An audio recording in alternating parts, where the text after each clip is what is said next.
बोलिए सदगुरुदेव की जय। साहेब। बंधुओं, कल मैं आपसे सद्गुणों पर बात की थी। इन सब मिल लहे विश्रामा। साहब ने खूब कहा, विष अमृत रहत एक संगा, मलिया गिर में रहत भुजंगा। संतो मन चीने रे भाई, मन चीने बिन पड़ले तर जाई।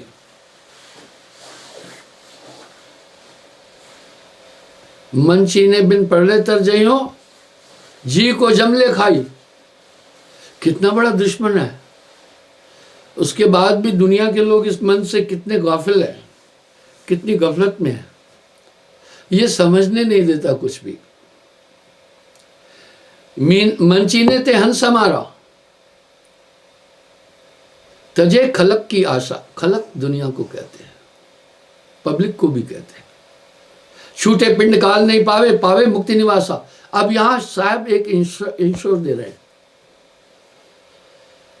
छूटे तन पावे मुक्ति निवासा। अब यहां थोड़ा सा भ्रम पैदा हो सकता है।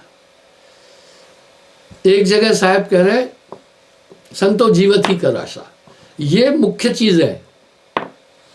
जैसे आइडेंटिफिकेशन के लिए कहते हैं आधार कार्ड अब्लिक लाइसेंस, प्राथमिकता आधार कार्ड को दी, लेकिन लाइसेंस भी चलेगा। इसी तरह साहब कह रहे हैं जीवत ही कर आशा। प्रथम यानी प्राथमिकता किसको दी? जीते जी कह रहे हैं, अगर ठीक है, नहीं तो भी छूटे पिंड काल नहीं पावे, पावे मुक्ति निवासा। दोनों ऑप्शन दे दिए, पर दूसरे ऑप्शन के लिए सिद्धांत है। जैसे सन्यासी पूरा जीवन एक काम करता है, पता है क्या काम करता है? निरंतर ब्रह्म का चिंतन करता है, इंद्रियों पर संयम साधता है, उनको साधता है, और एक ही आशा करता है, पुनर्जन्म न विद्यते। वो इस दुनिया में दोबारा नहीं आना चाहता है। तो तन छूटे वहां समाये, ये फार्मूला एक्सेप्ट किया है वेदों ने भी। भाइयों, ये फार्मूला श्रीमद् गीता में भी है। अंत मतः सागत है, जिसका जहां भाव होगा उसी को प्राप्त होगा। अर्जुन ने यहां अपेक्षित एक प्रश्न किया, हे जनार्दन, क्या हम मरने के टाइम इच्छा करेंगे इंद्र बन जाएंगे? तो क्या काम बन गया, हम इंद्र बनेंगे? बोला नहीं, हे पार्थ, नहीं।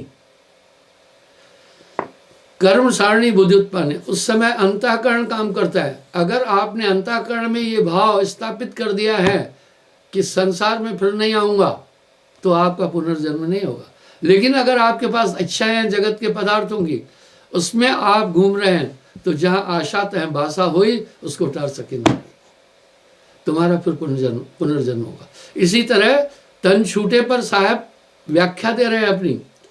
ग्रस्त के लिए भी सभी कार्य करते हुए, संसार के सभी पदार्थों को उपभोग करते हुए अपना ध्यान वहीं रखना। जाकी सुरत, जाकी सुरत लाग रह जहवा।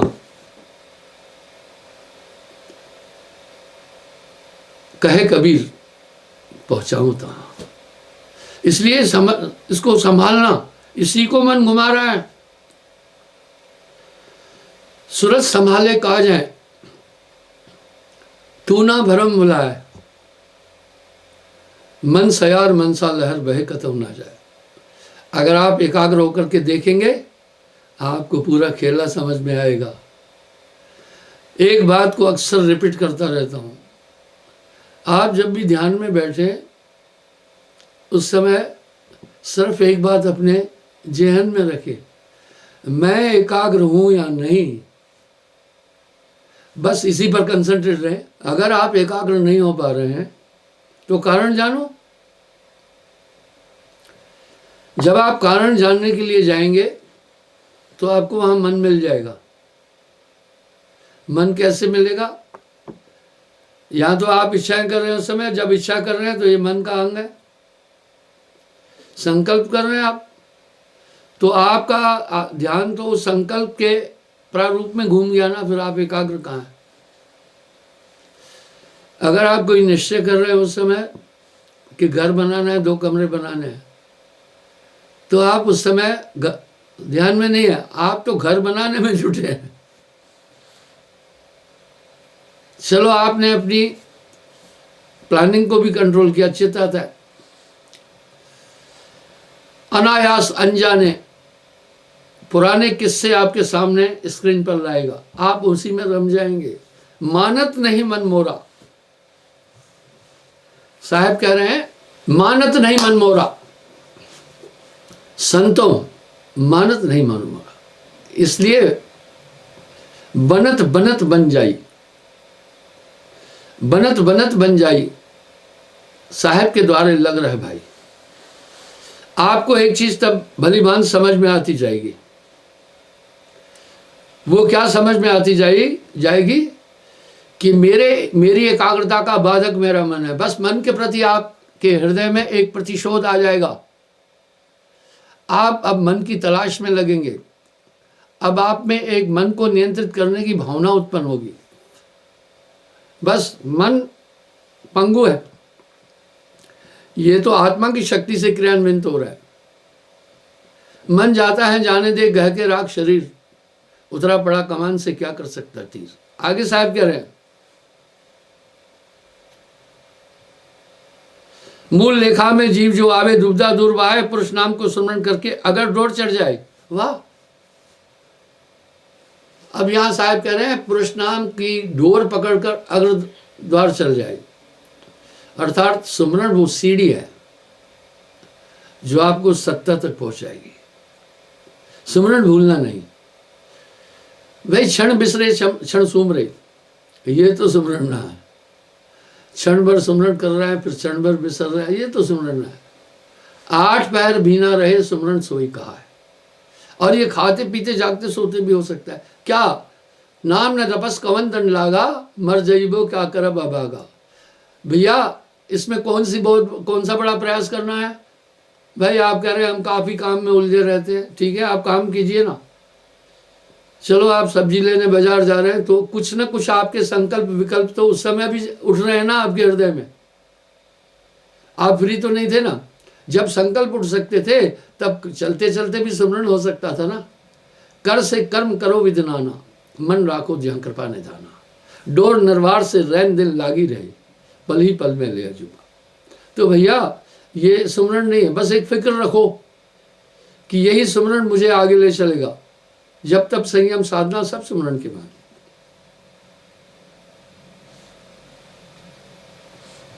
निष्दिन सुरत करे साहेब सो, शब्द हेत लावे, कहे कबीर सुनो भाई साधो, सो जीव कभो न डोले। वाह! पुष्टि कर रहे हैं आपको। डॉक्टर रोग के निदान के लिए औषधि देता है, साथ में पथ्य सेवन आपको हिदायत भी दे रहे हैं। सुमरण से हृदय प्रकाशित हो जाएगा, लेकिन जैसे पाप कर्म करोगे फिर दूषित होता जाएगा। जब हृदय दूषित हो जाएगा तो ये प्रबल हो जाएंगे अंदर रहने वाले शत्रु, काम, क्रोध, लोभ, मोह, अहंकार आदि, ये प्रबल होते जाएंगे और आपको फिर पटकते रहेंगे दिन भर। इसलिए इस मन पर को ढीला मत छोड़ना, ये आपका बैरी है। मन जी को भरमाए सोई, मन का कहा न कीजिए कोई। मन के इन समस्त रूपों की तरफ अपना पूरा ध्यान रखना, सावधान और सतर्क रहना।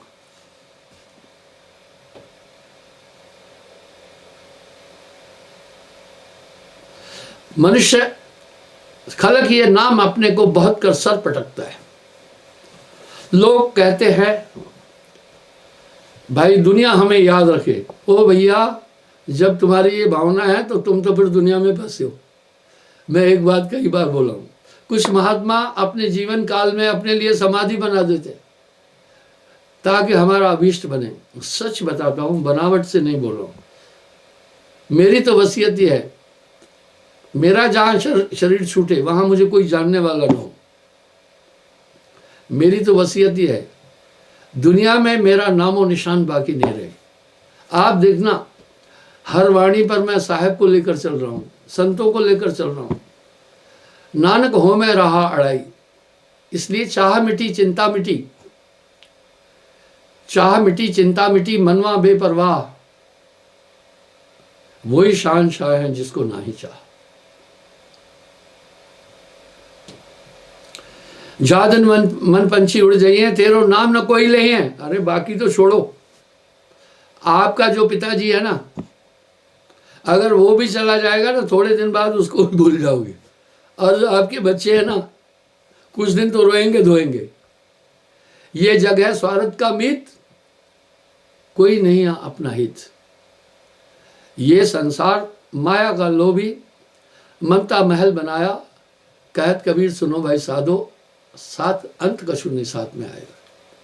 तो ये ध्यान दे, सूखे ताल नीर के निभे सूखे, कमल कुमलई हैं, सूखे पुरैन सर की शोभा, जित तित धूल धूल उड़ई है। वाह, कमल तालाब की शोभा है, लेकिन जब सूख जाता है तो धूल बन जाता है। बस इसी तरह से 4 दिन की चांदनी, 4 दिन की चांदनी, फिर अंधेरी रात। जब लग तेल दीप में बाती, दृष्ट पड़े सब कोई।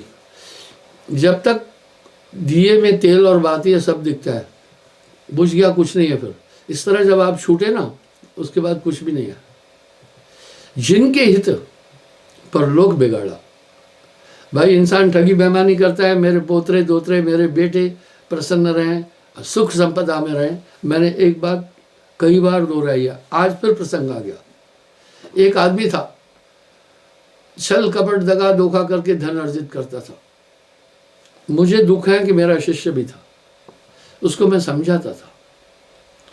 मैंने उसको कहा, भाई ये सब काम छोड़ो। बोला, मैंने अपनी आने वाली 7 पीढ़ी के लिए धन एकत्रित कर लिया है। मैं कहा, सुनो, पहले बनी प्रारब्ध, पाछे बनी शरीर, ये तुम्हारा भ्रम है। दुर्भाग्यवश किसी दुर्घटना में उसकी मौत हो गई,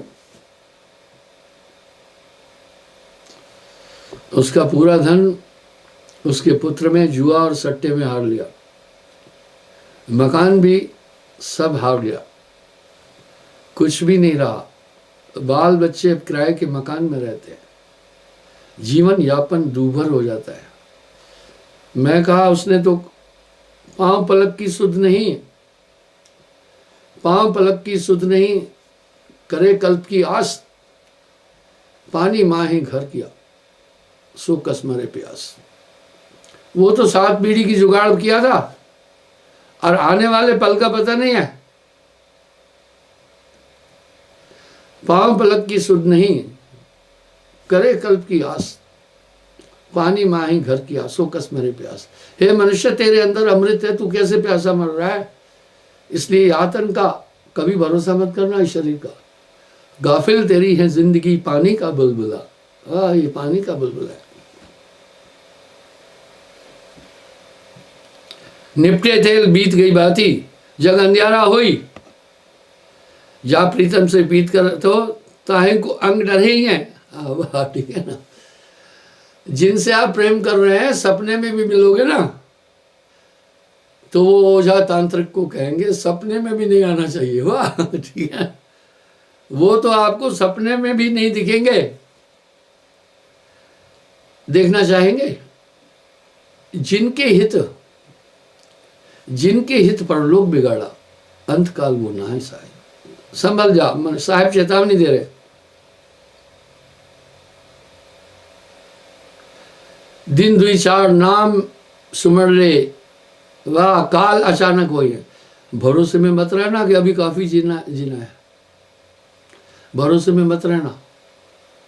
प्राचीन काल में एक नियम था, पिता के रहते पुत्र नहीं जाता था। मैंने ये प्रसंग पहले भी उठाया था। एक मेरा शिष्य था बड़ा विशेष, वो सेवा और दर्शन में बड़ी रुचि रखता था। एक बार वो बहुत दिन नहीं आया। स्वाभाविक है, जो बार बार आपके सामने मंडराएगा आप उसके असक्त शक्ल को जान जाएंगे। 2 महीने बाद आया। मैंने विचार किया ये आदमी, मुझे उसका ध्यान आता रहता था। मैंने कहा ये आदमी नागा नहीं करता था, हमेशा आता था गुरुदर्शन के लिए। ये बहुत दिन हो गए नहीं आया। जब 2 महीने बाद आया, मैंने उससे पूछा, मैंने कहा भाई क्या बात है, इस बार लंबे टाइम बाद आया हूँ। बोला गुरुजी क्या बताऊं, मैं मुर्दही में शमशान घाट जाता रहा, यानी मुर्दे के साथ में कंधा देने या उसका संस्कार करने, मुर्दही कहते। मैंने कहा भैया क्या तुम वहां मुर्दे फूकते थे क्या, चंडाल का काम करते थे क्या? बोला ना ना ना, जगरीत के अनुसार कई रिश्तेदारों में मैयत होती थी, उनके लिए भी जाना पड़ता था। कहीं मित्र बंधुओं की मृत्यु हो जाती थी, उधर जाना पड़ता था। कहीं पास पोस्ट के आदमी की मौत होती थी, उधर जाना पड़ता था। गुरुजी एक अचरज लगा मुझे। इस तरह इस 2 महीने में 56 बार मैं शमशान घाट गया हूं। आश्चर्य ये लगा, मरने वाले 80% 50 साल के नीचे थे। 10-15% थे जो 50 साल के ऊपर थे। इसका मतलब है कलयुग में मनुष्य अकाल मृत्यु को प्राप्त हो रहा है। मैंने अपने गांव की भी स्थिति जानना चाहिए। मैंने अपने कार्यकर्ता को बोला जाओ पता करो इस साल में हमारे इस गांव में कितने आदमियों की मृत्यु हुई है। उसने मुझे बताया 11 या 12 आदमी की इस साल गुरुदेव यहां मृत्यु हुई है। आप मानेंगे उनमें से सिर्फ एक आदमी था जिसकी उम्र 71 साल थी, मेरा सत्संगी था। बाकी सब 50 के नीचे।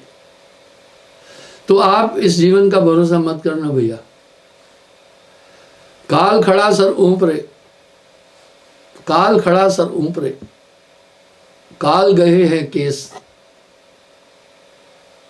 ना जाने कह मारसी, क्या घर क्या परदेश। आप जिस शरीर को इतना तहरीस देकर श्रृंगार करते हैं, मुझे तो बड़ा आश्चर्य होता है।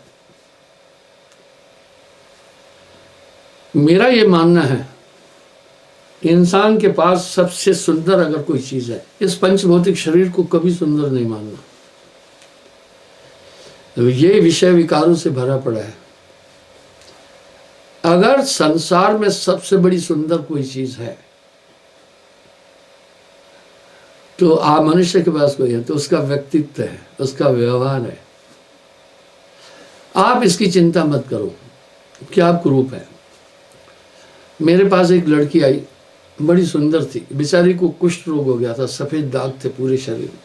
वो सहमी और उदास रहती थी। मैं उसकी उदासी को समझ गया। मैंने कहा बेटे एक बात सुन, हर इंसान की स्किन के नीचे सफेद स्किन है। कभी चर्म रोग हो जाता है, ऊपर की स्किन चली जाती है तो सफेद दाग आ जाते हैं। ये कोई बड़ी बात नहीं है। तुम परहेज करना, खटाई वगैरह नहीं खाना, डॉक्टर इसकी दवा नहीं निकाल पाया। अपने अंदर विल पावर रखना। जैसे तुम मुर्जी मुर्जी रहोगी तो और भी ज्यादा ये रोग तुम पर सवार हो जाएगा। और अपने अंदर यही भाव रखना, मैं एक आत्मा। कहने का ये मतलब है आखिर ये तन खाक मिलेगा कहां फिरत मगरूर। लोग इसके श्रृंगार। और दूसरा, इंसान के पास सबसे सुंदर क्या चीज है भौतिक बाहर में? उसकी आंखें। आंखों का सौंदर्य आपके चिंतन पर है। अगर आप हमेशा हिंसक बातें सोचेंगे तो आपकी आंखें डरावनी हो जाएगी। आप बच्चों की आंखों को देखना, उनमें कितनी चमक है, उसमें कितना प्रेम है, कितना आनंद है, क्योंकि वो आक्रोशित नहीं हो रहे हैं। झगड़ा जिनके साथ करे अगले ही पल पर बात करे, वो राग द्वेष नहीं रख रहे। दूसरा, मनुष्य के पास सबसे अगर बेहतरीन चीज है तो उसकी मुस्कुराहट। आप कोशिश करें कि आपके चेहरे पर तनाव ना आए और आपके अंतःकरण का हर एक भाव आपके चेहरे पर आएगा। आप अगर अंदर से क्रूर है, ऊपर से कितनी भी चेष्टा करेंगे कि आप सहज दिखे, नहीं दिखेंगे। जस करवा तस निकले टूटी। अगर आपने एक केटली में पानी भरा है तो उससे दूध की आकांक्षा मत करना, उसमें दूध नहीं निकल सकता है। इस तरह ये शरीर विकारों का भरा पड़ा है। शुक्रात ने एक बात कही, अगर तुम कुरूप हो तो इसकी चिंता मत करना। जैसे सूर्य, सुबह का सूर्य अपनी स्वर्ण लालिमा से हर एक पदार्थ पर पड़कर उसको सुंदर बना देता है, इसलिए भोर सुहानी। इस तरह तुम अपने व्यक्तित्व को ऊंचा रखना, तुम सुंदर लगोगे। मुझे एक बात उसकी और याद आ गई। एक विश्व सुंदरी थी, उसने शुक्रात के सामने एक प्रस्ताव रखा, लेकिन थी वो बड़ी उदंड, घमंडी, तुनिक मिजाज, सौंदर्य के कारण से अहंकार, क्योंकि रूप का भी अहंकार होता है, पर बड़ी सुंदर थी, विश्व सुंदरी थी। शुक्रात के पास उसने प्रपोजल रखा, आप हम दोनों शादी करें। बेटा तुम्हारी अकल लेगा, तुम बहुत ज्ञानी हो, और मेरा स्वरूप लेगा तो वो दुनिया का सबसे खूबसूरत बच्चा होगा। शुक्रात ने कहा, नहीं, मुझे डर है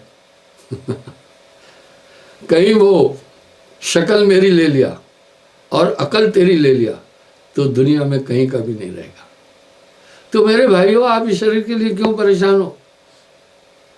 मैं देखता रहता हूं लोगों को। आप अपने व्यक्तित्व को ऊंचा करो, सब प्रेम करेंगे। मैं एक उदाहरण देता हूं अपनी बटालियन का। हमारी बटालियन में एक लड़का था, नाम था राम लुभाया, बड़ा सुंदर लड़का था। उससे कोई प्यार नहीं करता था, उससे सब नफरत करते थे। एक दिन मैं उससे कहा, राम लुभाया, आप इस बटालियन में 1200 जवान हैं, उनमें से सबसे सुंदर हो, पर आपसे न कोई दोस्ती करना चाहता है, ना आपसे मित्रता, ना आपसे प्रेम करता है। तुम्हें मालूम है ऐसा क्यों? बोला, मैं किसी को तहरीज नहीं देता। मैं कहा, तहरीज नहीं है, तुम में अहंकार है, तुम उदंड हो। बुरा नहीं मानना मेरी बात का। इसलिए लोग, तेरी पूरी सुंदरता इस उदंडता और अहंकार में नष्ट हो गई है। इसलिए अपना व्यक्तित्व ऊंचा रखो, निष्काम बनो। गांधी जी कितने प्रिय लगते थे लोगों को। अरे सिंगल हड्डी का आदमी था भाई, मांस तन पर नहीं था, सब उसको अपना आइडियल मानते थे। ये गुण है।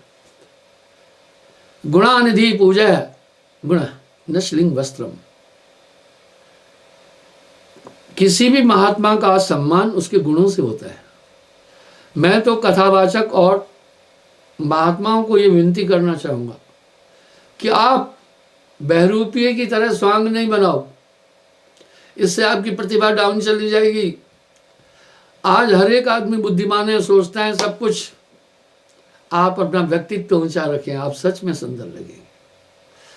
माँ बाप को हम लोग चाहे कितने भी क्रूप हो जाएं, बड़ा प्यार करते हैं, बड़े सुंदर लगते हैं, क्योंकि उनके द्वारा किया हुआ हमारे लिए जो हितकारी कार्य है वो हमें याद आ जाता है। इसलिए प्रेम, आनंद, सत्य, परमार्थ, धीरज, संतोष, ये इंसान को सुंदर बनाते हैं। पाउडर, क्रीम, वेनिशिंग आइटम, बाकी सब, कोई हमारे इधर मक्खी की तरह दाढ़ी रख रहा है, कोई इधर यूं करके दाढ़ी रख रहा है, वो क्या है? ये सब चीज़ें आपको सुंदर नहीं बना सकती है। आप अपना व्यक्तित्व, और इसलिए महापुरुषों को सब प्यार करते हैं। वही सुंदर है जिसके पास परमात्मा का नाम है। कहे कबीर सुनो भाई साधो, नाम बिना सोनी शरीर। अगर आपके घर में कोई शील बच्चा है तो सब कितना प्यारा लगता है। आप देखें जिस समय आदमी क्रोध करता है तो उसकी अंग भंगिमाएं, उसका चेहरा, उसकी आंखें, उसके होंठ, उसकी भवें, उसके कपोल कितने विकृत हो जाते हैं। इसलिए कहावत है, गुस्सा करके अपनी सुंदरता का नाश नहीं करना। तो बंधुओं, इस प्रकार से जब आपका मन पर नियंत्रण हो जाएगा ना, तो क्या होगा? निर्पपूजते राज्यम विप्रपूजते विश्वम। यानी राजा का मान तो सिर्फ उसके शासन में भय के कारण होता है, लेकिन विप्र, ब्राह्मण, ज्ञानी, महात्मा, उसका सम्मान पूरे विश्व में होता है। गुणानिधि पूजा गुण नश्लिंग वस्त्रम। वेद भी कह रहे हैं किसी भी गुणवान की पूजा उसके गुण से होती है, लिंग से नहीं कि स्त्री है या पुरुष है, वस्त्रों से नहीं, अलंकारों से नहीं। इसलिए वही सुंदर है जिसके पास प्रभु का नाम है, वो तुम्हें शील बना देगा। बाकी अपना टाइम फिजूल चीज़ों में नहीं लगाओ, आखिर ये तन खाक मिलेगा, कहाँ फिरत मगरूरी में। शायद तो ये कह रहे हैं जिस शरीर को तुम फुलेल और सुगंधों से सजा रहे हो, एक दिन सबके पैर के नीचे आएगा मिट्टी बनकर ये शरीर। या तन का कुछ गर्व न कीजिए, जरबर होसी सारा। तो क्या मैं ये कह रहा हूँ कि गंदे रहो? नहीं नहीं नहीं नहीं, शरीर की शुद्धता बहुत ज़रूरी है। क्यों? ये तन विष की बेलरी, ये गंदगी से बना है, विषय विकार से बना है, इसकी सभी इंद्रियों से आप देखें गंदगी निकल रही। गंदगी बड़ी अनिष्टकारी है। मैंने मोर देन मिलियन 15 लाख लोगों को करीब, मैं 12 लाख तो कम से कम 4 साल से बोलता आ रहा हूँ।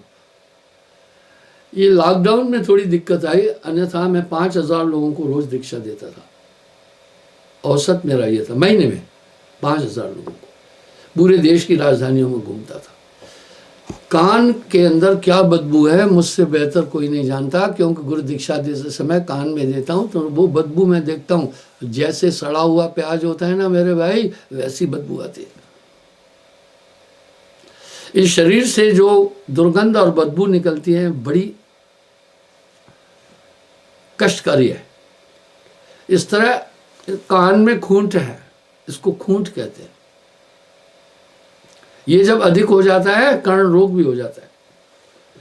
इसी तरह आंख में कीच आती है, कचरा पड़ गया वो फिर सड़ जाता है और कीच बन करके बाहर आता है। आंख में कीच है, बड़ा अटपटा लगता है। नाक से नाक निकलती है। कभी कभी आदमी नाक को ठीक से साफ नहीं करता है, नाक निकालने के बाद कुछ अंश अंदर रह जाते हैं, वो धीरे धीरे ठोस होते जाते हैं और कभी कभी वो लटकते हैं, आदमी खुद नहीं जान पाता है।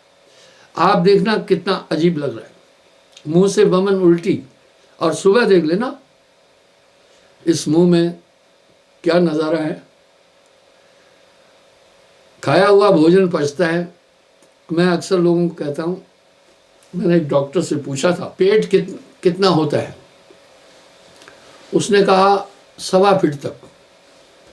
मैंने कहा कहाँ से कहाँ तक होता है? बोला स्टमक यहाँ से यहाँ तक। मैंने कहा नहीं डॉक्टर साहब, स्टमक होता है मुंह से लेकर गुदा तक, ये पूरा स्टमक है। उसने एक्सेप्ट किया। इसलिए बाजे डॉक्टर आदमी की जीभ देखकर उसके अंदर की बीमारी का अंदाज लगाता है। आप मुंह में देखना क्या दुर्गंध है सुबह। बच्चों को कम आती है, उनके अंदर ताकत है, लेकिन जो थोड़े वयोवृद्ध हैं या 40-50 साल के बाद जिनकी आयु है, उन्हें सांस लेने में थोड़ी सी प्रॉब्लम होती है, तो कस करके सांस लेते हैं, इसलिए दुर्गंध ज़्यादा हो जाती है। मल मूत्र के द्वार से जो निकल रहा है वो तो देखने योग्य नहीं है, सभी द्वारों से गंध। बस बात इतनी नहीं है, रोम रोम से गंदगी निकल रही है। शरीर से पसीना आ जाता है, तो पसीने की वो दुर्गंध होती है कि पूछो मत आप। या तन का कछु गर्व न कीजिए, जरबर होती सारा।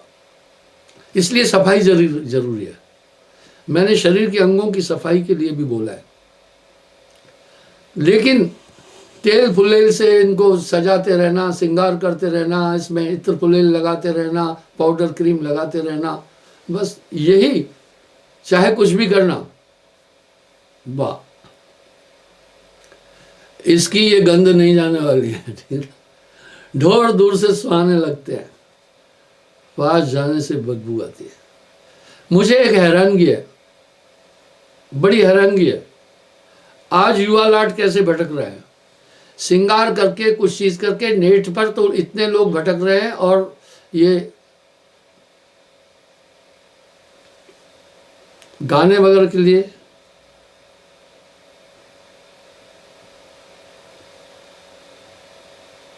लोग ऐसे भटकते हैं, ना शक्ल देखी ना सूरत देखी। फोटो तो गधे का भी अच्छा आ जाएगा अगर फोटोग्राफर अच्छा है तो, बस वो मोहित हो जाते हैं। न उसका आचरण पता चला, न उसका व्यवहार पता चला, न उसका बैकग्राउंड पता चला, तुम किस चीज पर मोहित हुए हो प्राचीन काल में। और लड़की पर माँ बाप को जिद करती है और बाद में भग जाती है। ये धंधे बहुत हो रहे हैं। हमारे यहाँ सोशल मैरिज कितनी टॉप थी,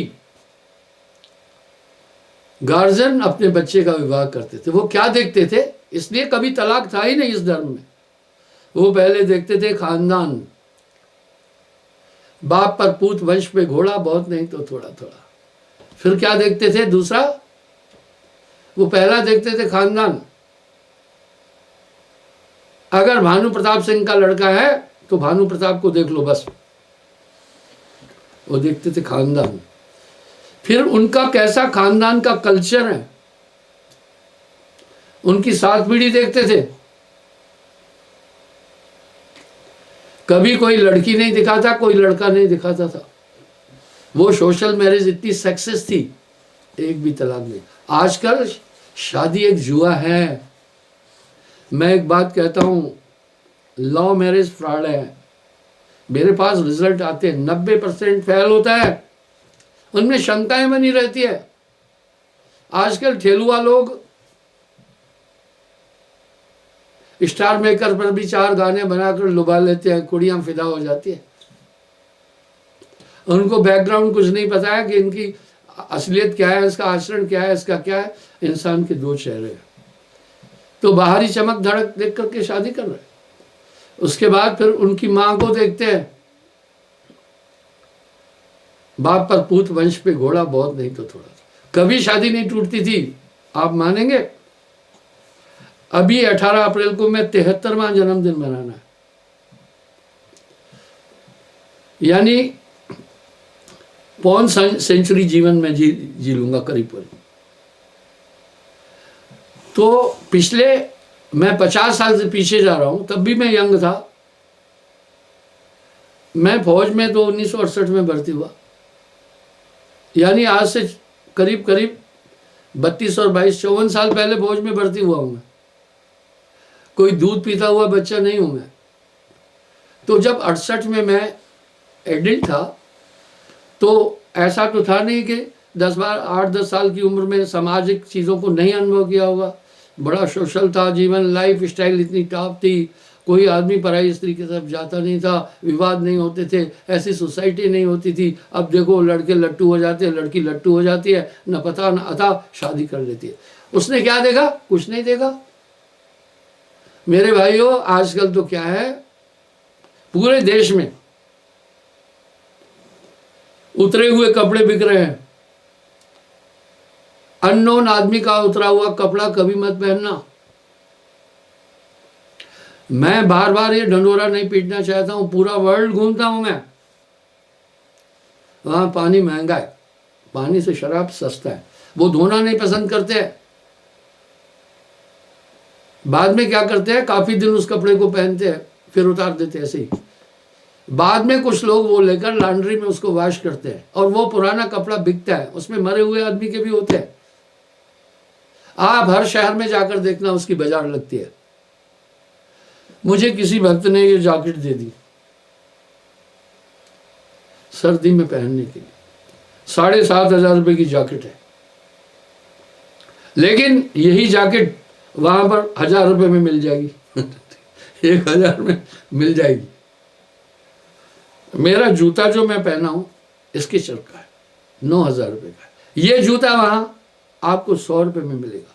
ठेलुआ बाजारू लोग क्या करते हैं, वो सब कपड़े पहन करके हीरो बन करके सीटियां बजाते, चश्मा कस करके घूमते हैं। कुड़ी 1 मिनट में फिदा हो जाती है।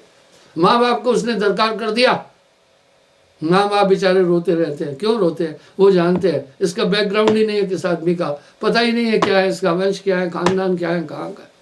ये हमारे देश की पद्धति नहीं है, ये पाश्चात्य पद्धति है। वहाँ सोशल लाइफ नहीं है। मैं नवयुवकों को प्रार्थना करना चाहूँगा, अपनी माँ बाप की राय से ही शादी करना। फिर वो लड़कियां क्या करती है, आकर पूरी फैमिली को डिस्ट्रैक्ट कर देती है। और ऐसे लोग मेरे पास आते हैं। अभी मेरे पास थोड़ी दिन पहले एक माई आई, बोला गुरुजी नू घर नहीं रहने देती, इधर रहना है। मैं बोला क्यों? बोला गुरुजी मेरे पति ने घर बनाया और मेरा बेटा था, उसने शादी किया। जो वो लाड़ी आई है, मेरी जो बहू आई है, वो बड़ी खूंखार है, मुझे कहती भग जाए थे, तेरा क्या है? बोला गुरुजी अब मैं कहाँ जाऊँ बुढ़ापे में, तो मैं यहीं रहना चाहता हूँ। देखिए कितना विदारित कर दिया उस माँ को। मैं बोला बेटा कुछ नहीं करता है क्या? उसको नहीं समझा रहा है। बोला बेटा तो उससे डरता है बेटा डरता है। आप न स्त्री को डराओ न खुद डरो, ये समानता का रिश्ता होता है। इसलिए ये गंभीर काम पूरे जीवन का सौदा है, पेरेंट्स पर छोड़ दो, वो बहुत गहराई में जाते हैं। तो आइए मैं ये क्या कहने जा रहा था, इसलिए वो सुंदर है जिसके पास प्रभु का नाम है, जिसके पास सद्गुण है। बाहरी चीज़ों में ना उलझ करके बस अपना सौंदर्य अंदर का निकालो। आपकी आत्मा से सुंदर प्रमाण में कुछ भी नहीं है, वो परम सौंदर्य में है। ये पूरा वो आत्मा अनूठी है, इसलिए उसकी तरफ चलो और शरीर के स्थूल श्रृंगार की तरफ अपना टाइम अधिक नहीं जाया करो। और नकल कैसी है, इसी में आदमी जिसकी ठुड्डी मेरे भाई छोटी है ना, तो वो क्या करता है, यहाँ बाल लेकर ठुड्डी को कवर करता है। अरे जिसकी ठुड्डी ठीक है वो क्यों यहाँ बाल रखा?